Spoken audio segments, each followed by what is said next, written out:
Welcome to the Rewild You podcast. I'm Hannah Ray, a coach dedicated to helping you navigate life's toughest seasons and transition. If you're feeling stuck, lost, or overwhelmed by adversity or loss, you're in the right place. This podcast is about cultivating mind-body resilience and creating a life that feels true to you. Here, we share real-life stories of transformation and hear from experts with practical tools to inspire and empower your journey forward. Let's get started.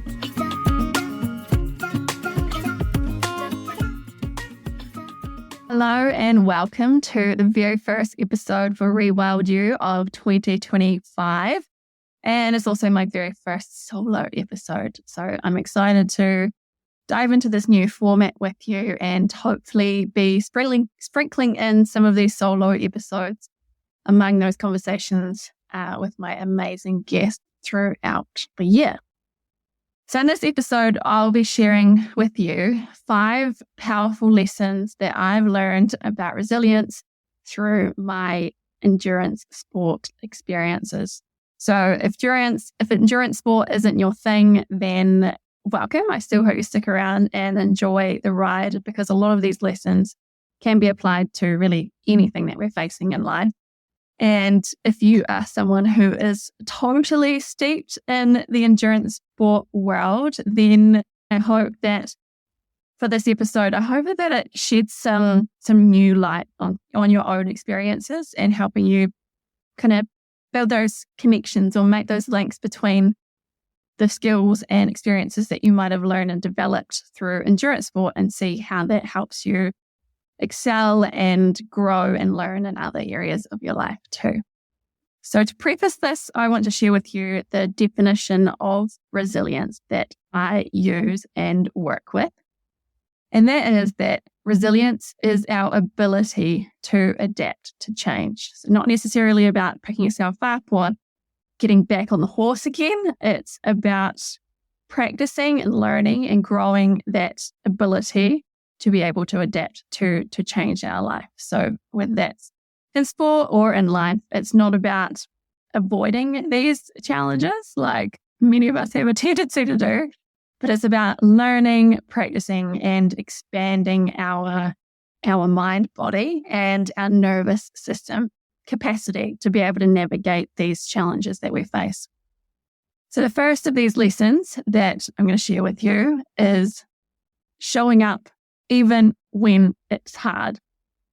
Resilience often starts with this, showing up, committing to something, whether that is in the endurance sport world, whether that is an event or whether that is in life, showing up for someone else, or really committing to and choosing to showing up for ourselves in whatever way that might look like.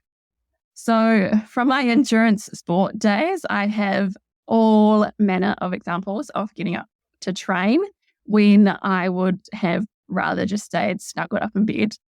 But there's this one experience that really sticks in my mind, perhaps because it truly paid off. So in 2015, yes, that's 10 years ago now. Isn't that crazy? My glory days in the endurance world feel like they're a long time ago now.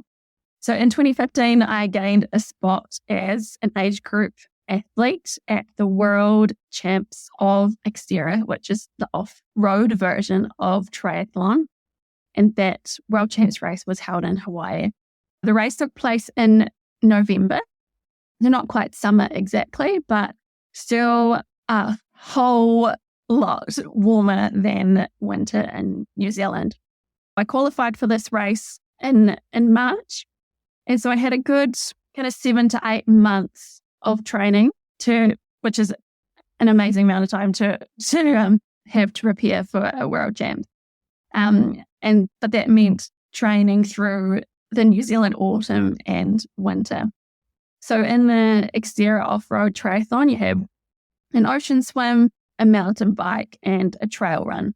And I love all of those things. And that's what drew me to the off-road triathlon is the trail running and the mountain biking, as opposed to what you might think of as a normal triathlon with road cycling and road or pavement running. But at that point, while I loved it, mountain biking was definitely my weakest discipline. For that winter, my coach set me a program that focused on building my mountain bike strength, my power, and hill climbing, and some descending technical terrain as well. I spent long days on the bike on those cold, windy, winter, wet weekends. I would go out and just be rugged up in all my layers, often even have ski gloves on, sometimes double pairs of socks. I even found this way of keeping my feet warm because I had really poor circulation. So what I ended up doing was cutting up those foil emergency blankets into like squares or rectangles that I could wrap around my feet and pull a pair of socks over to try and keep my feet warm while I was on the bike. Week after week through this winter, kept showing up, and ultimately it did pay off because on race day, the mountain bike was not my weakest discipline. But ultimately what that taught me is that I could show up even when I didn't want to, and things would be okay. I would get through it. And I mean, in the scheme of things, this is a very innocent example, and I can speak to that from other life experiences too that have been extremely, extremely challenging. But that year and so many other times when I was getting up and out the house to train really taught me that I could get through that discomfort. And if I kept showing up, even when it's hard, that one step at a time, I will get through. So this lesson, you can see it's really not just for athletes. It can apply to anyone and anything that we're facing, even when the conditions aren't perfect, even when the conditions aren't comfortable, even when there's definitely better options on the table. That consistency in showing up allows us to eventually find our way through. My second lesson of resilience that endurance sports taught me was about finding comfort in discomfort. And I think one key to resilience is learning to focus on what doesn't hurt when everything else does, or when everything else feels hard. It's almost about resourcing ourselves from something deeper, a place that goes beyond our physiology of our muscle fibers and VO2 max and heart rate and our strength and all of that. When I was reflecting on this, of finding comfort and discomfort, there were a lot of things I could have spoken to, but the first thing that came to mind for me was thinking back to when I was competing in the Coast to Coast Longest Day, which is a race across the South Island of New Zealand, where you bike, run, and kayak your way from the west coast of the South Island to the east under your own steam, all in a single day. And the last bike ride is about 70 Ks into Christchurch City and Salmon Beach. Well, it used to be Salmon Beach, it's now New Brighton Beach is the finish line after the earthquakes. And on this stretch of road, you've already been going for 10, 12, 14 hours. You've already done probably almost 100 kilometers of cycling. You've been run over a mountain pass through a trail. The trail is hardly there. You're clambering over rocks. And then you get in the kayak and you've just paddled your way through a gorge and down a braided river for 4 or 5 hours. And so by this point, a lot of things really, really hurt. They are burning. Almost everything is just aching. What I found, my practice in this was finding something to focus on that didn't hurt. And because these disciplines, they use so many different parts of your body, I found that for me, it was often my eyelids. That was the only place that didn't hurt or didn't feel the. And I actually also had former elite athlete, endurance athlete, Jess Simpson on the podcast recently, and her episode will be coming out soon. And she shared some of her practices for getting through things like this. And that was, for her, she was imagining that she was someplace else entirely, like completely dissociating from where her mind and body was, pushing those pedals around on the bike. Her mind was taking her away, totally somewhere else. But she also used mantras like strong and stable to help keep channeling her energy into moving her body forward as fast as possible. And I think this leads into a bit of a side note around the concept of mindfulness and meditation for athletes. And I've worked with several athletes around different types of loss and adversity and things that they've been going through. And they might say to me, oh, I'm not very good at being mindful, or I could never sit down and meditate. But when we actually look at the definitions of mindfulness, it's that awareness of paying attention on purpose in the present moment. And meditation, a practice that involves focusing on or clearing your mind using a combination of mental and physical techniques. So yes, while technically the endurance sport context of mindfulness and meditation is very, very different from the ancient spiritual traditions and that context. But when we look at that definition, we can see that athletes are actually fantastic at mindfulness and meditation. So for me, it was these tools that showed me that when things or when life did get really, really challenging, that to get through, I absolutely had to find something that didn't hurt to connect to, or something that I could anchor on to help me get through. The third lesson I am going to share with you is about, it's kind of self-care, but more specifically how to manage myself when things are going wrong, and knowing and then practicing how to ask what I need when I'm hurting. This lesson came, I can't remember what year it was, probably the late 2010s sometime. And I was on a Rogaine with a friend, I think a 6-hour Rogaine, and we'd been going pretty hard, probably faster than I should have been going, but always trying to keep up and push my limits. But we were about an hour from the finish line, about an hour from that 6-hour cutoff. And yeah, we've been tracking really well and getting all the checkpoints that we wanted to. But I just hit a wall. And I know a lot of athletes will say that. Anyone that's done, whether that's anything from a 5K park run to a marathon, you'll have people that say, oh, the wheels just fell off, or I hit a wall. And I'd absolutely just found that point. And yeah, as I said, I've been pushing perhaps faster than was really within my capacity to do for that long. And I basically just ran out of steam. And in my mind, at that moment, I was like, well, I know how to suffer. I know I can push my body to get to the end. So I basically just resigned myself to suffering and pushing through that final hour.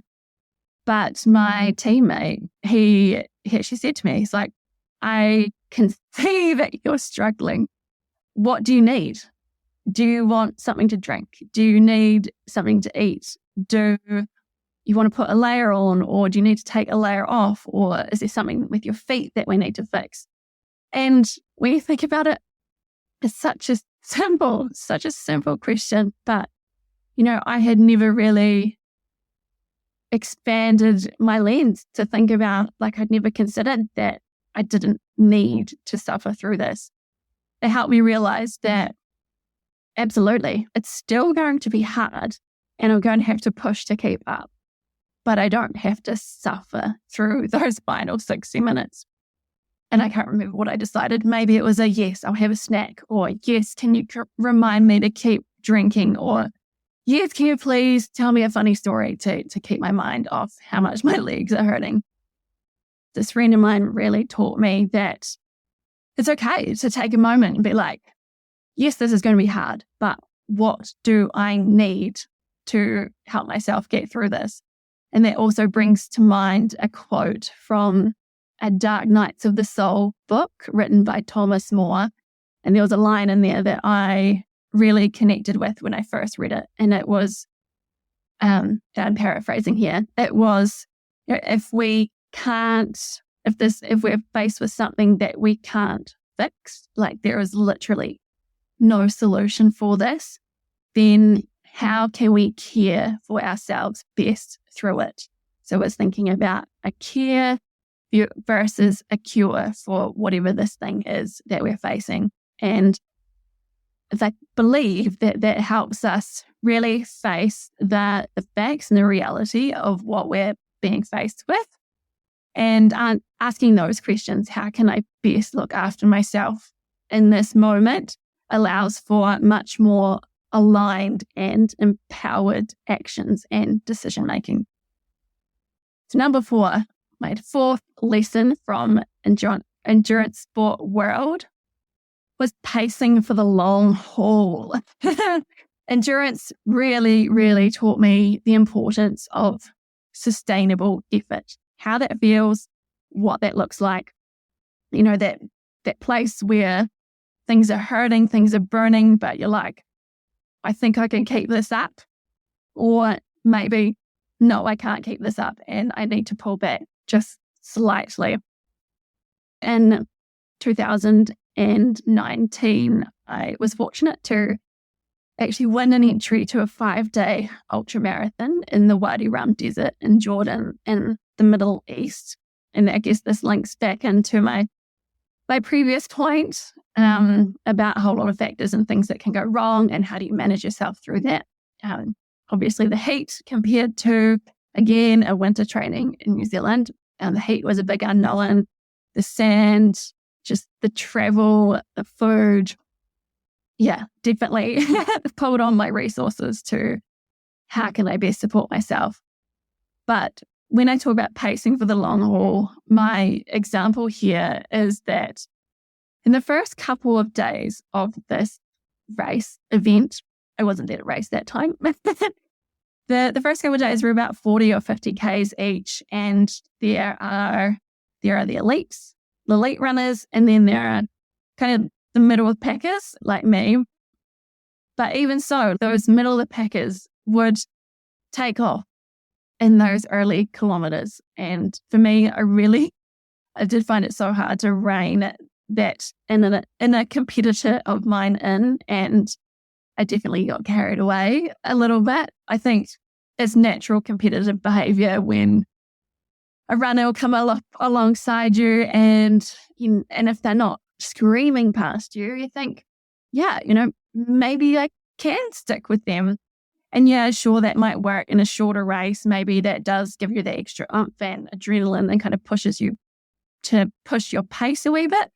But in a 5-day ultramarathon race, that approach will absolutely only come back to bite you. And for me, it did in those first couple of days. And then I had to come to learn, and I developed this mantra for myself to make sure that I didn't push too hard early on. And that was that my pace is the best pace. So every time that someone came past me and I felt that competitive urge, I just said, no, Hannah, your pace is the best pace. And so to just finish off that little anecdote, on the 4th and 5th days of this race, I was keeping pace with, if not being in front of some of those runners who had taken off early on. That mantra, that approach of pacing for the long haul absolutely paid off and made sure that I got to the finish line of that event. And honestly, I still think about this today, not just in physical endeavors, but in all other parts of my life. And I think it's also important to acknowledge that, yes, we might, or we most probably will, have seasons in our life where we need to push through, or we need to, quote unquote, keep up with someone else's pace for a bit. but that's not sustainable.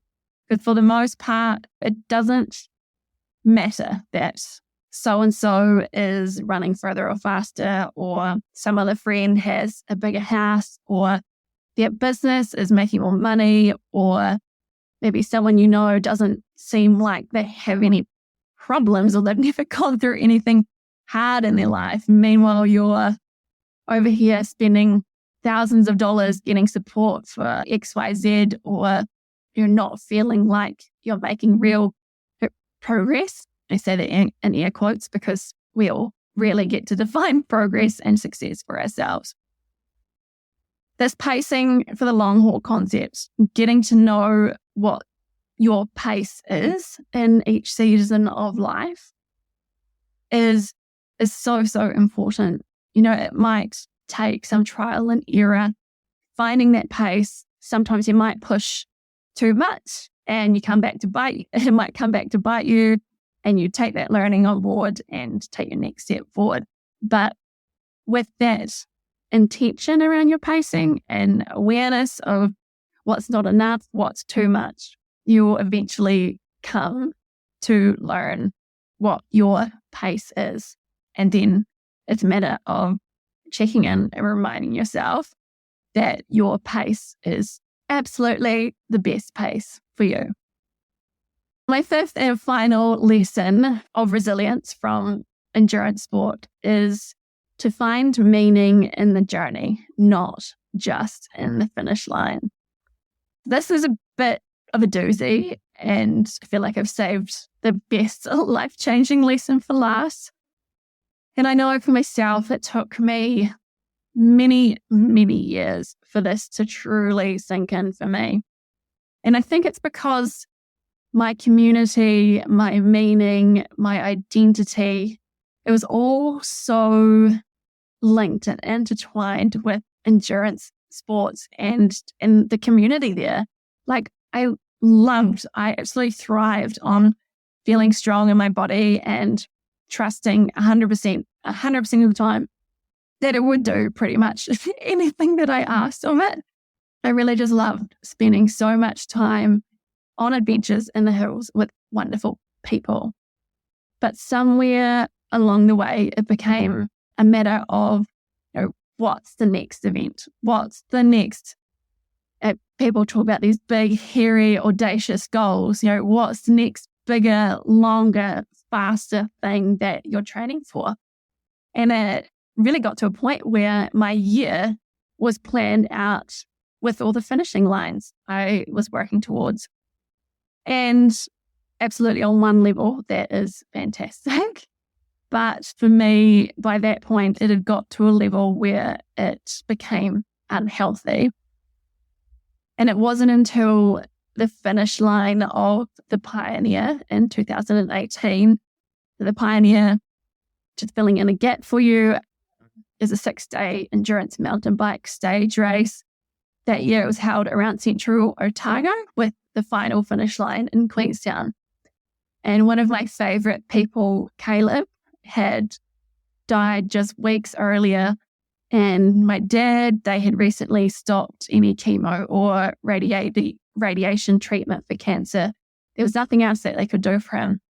And so I was sitting at this finish line, utterly and physically exhausted, and sitting in this turmoil, this whole washing machine of grief.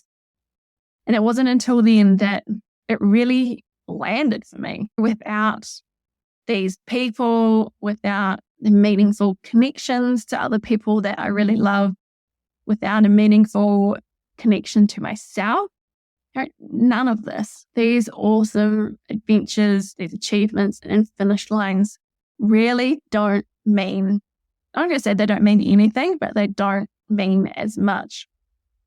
When I was reflecting on this was also the moment that I had advice that Caleb had once given me, that his advice in this moment took on a whole deeper meaning. I was in the muck of just struggling with life about a year before he died, and he said to me, all of this, like the adventures, the racing, the events, all your achievements. He said they are all fantastic and they're totally awesome things to be doing. He's like, I'm not saying to stop them, but without a deeper meaning, whatever that means to you, or wherever you find that, it will all just ultimately feel empty.